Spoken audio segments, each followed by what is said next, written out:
How does this all relate to Tibet? Obviously, most of this border is along the Tibetan, the southern extremity of Tibet.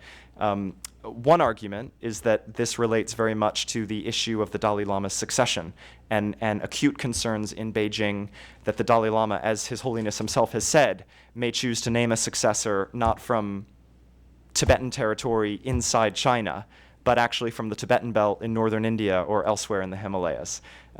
This particularly implicates the monastery at Tawang in northern India, again, in a contested region.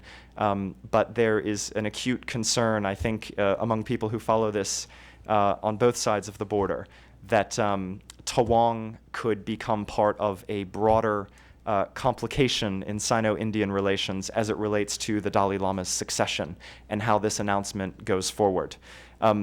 There is also increased unhappiness in Beijing, as I read it, just again as an observer, about the closeness of U.S.-India relations.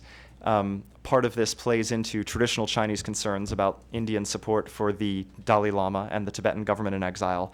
But part of this also is actually about the new U.S.-India relationship and this concern about how that complicates China's own great power trajectory. There is a concern in Beijing, as some Chinese analysts have discussed, that India could play a quote-unquote Tibet card in the same way that Chinese analysts believe that the United States plays a quote-unquote Taiwan card as a way to contain or control China's long-term ambitions. Just a few final thoughts on kind of sources of Indian insecurity. The Chinese have deployed, and this is public information, but the Chinese have deployed missiles in western China, including in Tibet, that the Indians believe have nuclear warheads. The flight times from southern Tibet, from the Tibetan Plateau to New Delhi, are measured in minute and a half, no warning time. This is a source of great strategic insecurity in the kind of truest Cold War kind of Cuban Missile Crisis sense. I mentioned the road and rail networks that the Chinese have constructed, increasingly reinforcing their positions in ways that the Indians just can't match. The Indians are acutely alarmed not only by these Chinese military moves in Tibet, but by China's encroachment, its military encroachment into Pakistan, the largest buyer of Chinese weapons, Nepal, Bangladesh, Burma, the String of Pearls, the Indian Ocean penetration by China, building strategic harbors, waterways, harbors, and the Irrawaddy corridor in Burma. The